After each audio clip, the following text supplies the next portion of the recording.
I always wanted to know how and why somebody would deliberately go and sell the most important and most valuable thing given. God, this is a hard one. And I was also good in bed. That is how I became a prostitute. Use what you have to get what you don't have. Hello curious, welcome to my channel. My name is Dominique, and once again you are most welcome to my channel. If it is the first time that you are stopping by, please consider subscribing. It's free, and you want to make sure that you find me next time you are looking for me. So people, today is going to be a hard one, a real one. Like, only thinking about it, I already have tears in my eyes. Like, this is the second time of me trying to film this. I hope it is going to be a good take, but this story has to be told. I'm going to tell you the story of becoming a prostitute. Yes, you've heard it well. It's real. Like, I always find women in prostitution, like women, women, I don't know, men do prostitute themselves, but I can relate. Like, I'm a woman and I'm a ritual women, privileged enough on that side. I always wanted to know how and why somebody would deliberately go and sell the most important and most valuable thing given, her body. Not being able to choose your sexual partner. They choose you for money. So I'm going to tell you a story of becoming a prostitute. So I was born in the polygamic family. Like, my mom was one of the youngest, meaning the others children were old enough to be my parents, and unfortunately enough we were born in a rural region, and this patriarch, like, he died. He still has some younger kids and other younger ones. So one of his first daughter, who was already in the city fighting and trying for to earn a living and like hustling, right, took me and two of others children, same father, different mothers, to live with her in the city. So the four of us, the very older one, let's say 32 years old, and I was like 11 to 12, 13 years old, and the other youngest, all women, they were 6 and like 3. Okay, so the four of us, we were living in a room, just a room, not one bedroom apartment, a room, like 4 walls and a door, and the sanitaries are outside and everything. My elder sister will go to another country for like 3, 4, 5, 6 months and leave us there. The compound, the others, tenders, and even the landlord, they knew of it, so all of them will take care of us.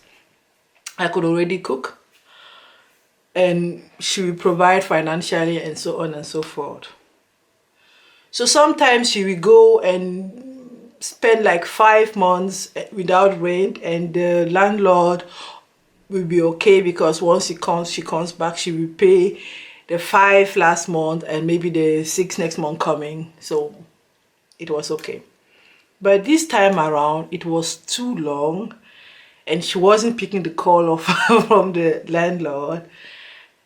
And maybe she had some issues, like life is hard sometimes, really. So she had to fight for herself, and the three of us were left there. Desperate enough of not having his money and being plain of like, I think it was something like 1 year actually, we reigned. He came and just removed the door. People. He removed his door actually. Like, get out. I am not anyways, he has his own reasons, and he was passionate enough. I'm not judging him. And by that time I was 13-year-old, like, you know, I was already a woman to some people. So there was this driver, this taxi driver. His uncle bought him the car so he could fight for himself. So the whole money he was like earning back in our countries is around 10,000 a day. In euros, it's around 15 euros and run about $17 per day. So I went to him and I was crying, and he came and he paid the landlord, so my sisters and I, we could have somewhere to stay, and that is how he became my boyfriend. It was providing for me. Out of this 10,000 he would earn on his own per day, I had like 3,000 for me, like to cook. Back in those days, that amount would like really feed a family. Like, we would feed a family on half on that if we were not that big of a, like, you don't want to be eating extra things, like to get food and like tasty food. So God, this is a hard one. So that's how he became my first boyfriend and provider, yada yada. And when he would take me out, I will like order a lot of food, even more, so I can take some at home. And like, you know, I didn't only have food. And I had a neighbor as old as me. She was going to school. I would envy her. I made friends with her, and I would tell her that I provide for my sisters, that my other sister, I don't even know where she is, if she's even living, like if she's even still alive.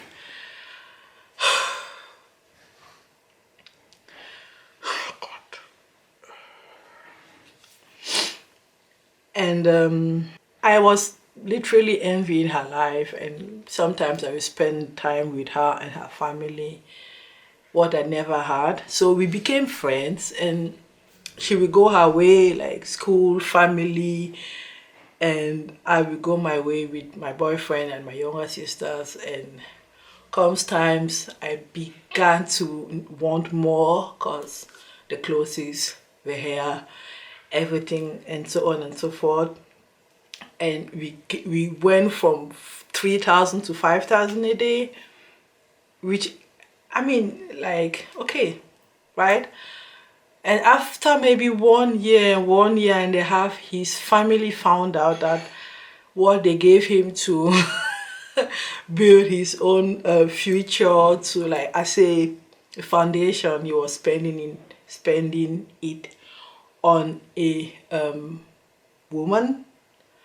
So that's how the family took the car from him, his taxi from him, and he has to be doing something else. And at that point, he was not interesting for me anymore, because I need somebody. It was practically a sugar daddy, but he was younger at that time, so it wasn't a sugar daddy. But I don't know how to call it. Yeah, is it a sugar boyfriend, whatever. So I still had this charge. I was a woman already, and I was enjoying, and this easy money was like, okay. So I had 1 or 2 partners of some were because I loved them, some were because I wanted to enter a certain cycle. I was like, swimming. So there was an ex-boyfriend and blah blah blah. So this sister won't come, and my family back in the village realized what kind of life I was living. You have to bear in mind school fees for the younger one, even though I didn't went to school. Feeding them and clothing, and it's a lot of responsibility. So they took the two younger ones out of me. They went and lived with a sister, another sister who got married in the same city. And I myself, I went there to live with those people in the beginning. It was like two rooms, like a bedroom for the family, and we were sleeping on the couches. And some men sometimes use this situation, like you look at a juicy young woman. So he started harassing me, and I couldn't tell my sister. She wouldn't believe me. And I had another boyfriend, and still there, this my friend. I would always tell her where I am and what is going on, or sometimes she will call me or be going searching for me. Where are you? What are you doing? So I found a jewelry seller. He was very older, but we were in the relationship, and I started living with him. So that's why I told my friend, I have to get out of this house I'm living with my sisters and her husband, and I left my younger ones there.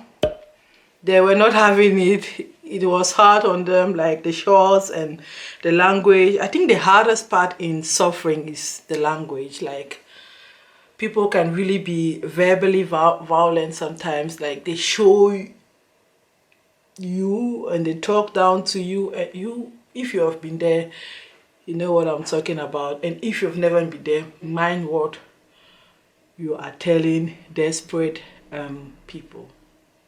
So I was with this man, and he wanted to marry me, but like, I don't know, it was I told him I want to learn something, like maybe makeup or hairdresser and something. He wouldn't allow me. So I realized he was just going to use me, but not like empower me. So I had my friend help me. I told her I'm pregnant. I have to abort because my family won't take it, and I'm not strong enough. If once again I find myself alone, left alone, how I'm going to do with these kids. I know how not only expensive, what responsibility it is to have younger children, and I was still a child at that point. Anyways, so she came and we went, and she tried to discourage me, like a child is law, blah blah blah, but I already made my mind. Yes. From there, now I started to realize this man didn't really want me to become something in my life and to just stay this week. Like, I needed some skills, and nobody would help me get these skills. And the only thing they will want to get from me is my body, and I was also good in bed. Yeah, and now I started looking for a way out of it. So back in my quarter where I had my friend, I had another one. She was also an orphan, but living at her aunt's place. They were renting an apartment, like 4 bedrooms, a living room, kitchen, internal and external kitchen. And she said, come live with me, okay? I said, wow, I don't have to be, when a man has you and he knows he's your everything, you don't have any option, you go through things. I'm not going to tell you, people can imagine, like, okay? So I prefer to go and live with my friend, and I told the first one, we are now neighbors back again. I said, wow, okay. So now what we have to do for you is to make sure that you either go back to school or learn something. I didn't tell her anything. But actually, this woman was using the two of us. Her niece and I, we will provide for the family, we will pay rent, and it was even harder than when I was on my own because the charges were more. Her own family, herself, the children, and so on and so forth. So once again, I've put myself in a funny situation, and I made a decision. If I have to sex for money, then it has to be for myself. If I have to sex for money, then not to entertain people who said they want to help me, or sex isn't the condition for them to have me in their lives. Okay, so I went all in. Okay, judge me if you want.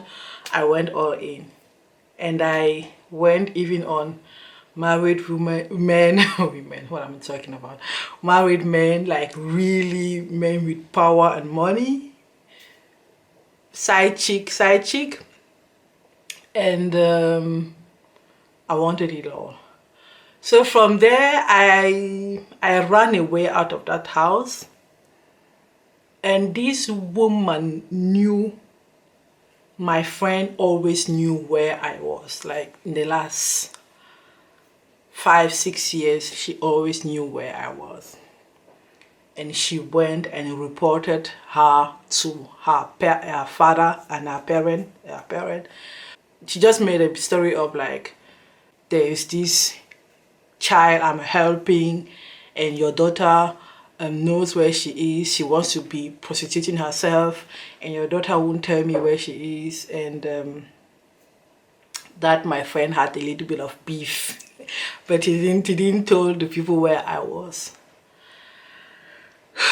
So I was with a boyfriend, but in my mind I was like, get out of this situation, or like black or white. There's nothing like gray. If I'm not going to be selling myself, then I want a family, I want a home, I want like people who love me. And if it's not possible, then I should make the highest out of being a prostitute. At this point, I already made my mind. So I was able to have enough money to really go and rent an apartment, like a condo, really good, really good. And abortion was nothing with me. I knew my friend wouldn't accept it, and she would be talking about AIDS and children are a gift of God, blah blah blah. So at that point, I didn't even tell her again if I was like, she would look at me on Saturdays, on Sundays. We used to meet like once a month or every 2 or 3 months, depending on how hard school was on her. Like, are you sure you are not pregnant? No, I'm not pregnant. I'm just speeding and spilting, and I just have some. And I will fool her, but she was naive at that point. We were the same age, but what I went through, I was more mature than her. Just is life. Life is the hardest school you can get. So this is me entertaining 3 or 4 men. Took my youngest one out of the hell they were, and started sending them to school, making sure that I'm providing. And I told my friend, oh, I have just one boyfriend, one married man, etc., and he's providing. Being a side chick isn't a blessing, but if you say it is better 1 than 10, then okay, you don't have any choice, although we always have choice. After maybe 6 or 7 months, she realized I was lying to her, and we had a hard discussion. She was like, why? Life was hard to you, but yeah, now you were blessed, and now why didn't you stay with one person and learn a hand skill and open to your own business? Like, she was really pissed. This girl loved me. And I remember telling her, yes, I am a prostitute, when she accused me. I am a prostitute, and I am a prostitute. So from that to condo, I went to a whole house and family came and I was providing, blah blah blah. That is how I became a prostitute. And this friend I'm talking about, it is me. I was this friend. Growing up, knowing I was so privileged to have a family, a loving family. Seeing this age-mate friend struggling to have what was actually granted to me, it humbles enough, like a lot. Like she's fine today, she's fine, she's married, she's doing businesses and everything.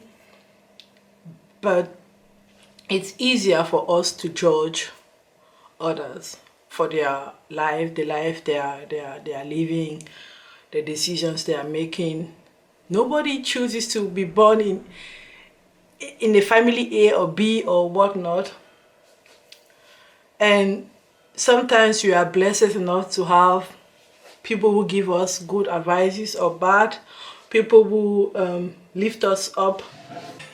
We should know our blessings, people. Like, this whole experience humbled me to an extent, and it was a long way for her to find peace, stability and love. She found it, like, really, it was not easy for her. And if she had, I think we were friends, or she was actually the one who came to me and made friends with me. Like, I have the feeling I was living the life she would have chosen for herself. And at the beginning, she was fighting and like refusing her condition and not facing and trying to take shortcuts. And each shortcut she would take, people will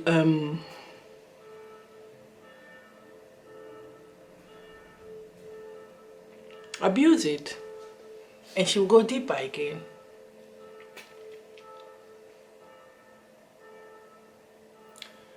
Count your blessings, people. And there's no award for suffer. So nobody chooses to deliberately be suffering and going through bodies and bodies. Like, sometimes people talk about body count. Your body count is too much. Like, nobody chooses to have body count. Anyways, people, that was it for today. I'm giving you this story to make a difference, to tell a story nobody would tell.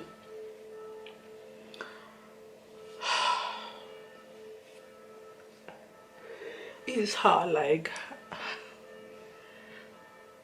we complain. Sometimes I was like complaining, me myself, at the Shakira people. If Shakira had Shakira jeans and pants, I will stress my parents for Shakira jeans and pants, and they were a lot expensive because my friend had it and I didn't. And my dad just said, okay, I will give you your school fees and you go and buy your Shakira. And my school fees were so high. It was the highest in the city. So I didn't even know how high my school fees were until I get to college. Like, they were expensive too. And he said, I'm going to give you your school fees, and and you are buying these Shakiras. And I realized, oh, my friend had this Shakira pants and I had school. So that was it. That was last time. And this woman came to my parents and said, this friend of mine was going to prostitute herself, and I knew it and I was encouraging it. And I'm not going to tell you people what my dad did to me. The Africans among us, they will know. God God, that was the first and last time in my life. My dad. And I was so pissed because my dad was so... I was so pissed at him because he didn't talk to me, and I was not raised like... They don't get to you before talking to you. They talk to you and you give your point of view, like...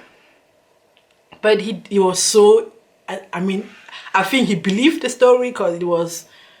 No, all these parents, especially blah, blah, blah. And he believed her because of her age and because of her stature, but he didn't really know that this woman was using those two girls to have her own living. At the end of it, after maybe 6 or 8 months, the other girl left and went back to her family in the back village. Like it was something like 400 kilometers away. She said, I better go back to my village and be used by my aunt as a prostitute to provide for her children, because the two of those ladies, they were sent to dates and they were like orders. So these big fishes just do like this and pack it so her children could get food at home. People are wicked, people. People are wicked. And they will go to school, they will like have food, but those two girls, they have to be going to dates, and you know how some women like okay. So she lost these two provider, and the last one was my friend. And as she left without telling her, like when you are in some condition, you learned. Her best quote was, use what you have to get what you don't have. What did she have? Her beauty. Like, she was beautiful. She is still beautiful, but I will look at her round buttocks, like her, and the skin, like, oh, black is beautiful. She was beautiful. She was a body, natural body, no makeup. It's now that makeup is everywhere. She was beautiful. Okay? I am beautiful, but her level, people, I'm not going to expose her or with her picture or whatnot. Just get that woman was a dark beauty, with like she had what you need at the places you needed them. Oh God, the legs. Anyways, stop it. So my father believed this intriguing woman, and he was so disappointed in me that, anyways, you give me some, give me cafe. Okay. And the next day, I was silent.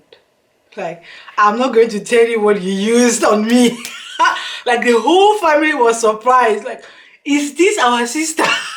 They couldn't even. Oh God. But I'm not angry at him. Like, I would have done the same with the information he had. So next morning, I remember they said, this is the last time I am hearing your name in combination with prostitution. And I looked at him. So because my father is a really good father, after maybe 2 or 3 days, he looked at his child. He said, this is my child. No, this is not her. He came to me and he asked me, why are you supporting this child and everything? And I told him. 2 minutes later, he apologized to me. I told him I knew where she was, and I will never tell anybody. If you people want, you can't meet in my skin. I'm not telling you people where she is. And this woman has been using her. And I told my father from maybe our age 12 when we met, what she has been through and how she has been struggling just to get food and a shelter, and how this woman used it to send her own children to school. Let me tell you, my father, he took care of that woman. He took care of her. Okay. So, yes.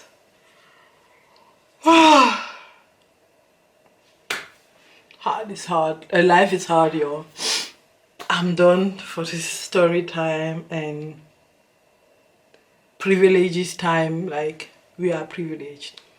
If your life is at that point is somewhere you don't have to do things you don't want to do, or you anyways, people, if your childhood wasn't like the one I just told you,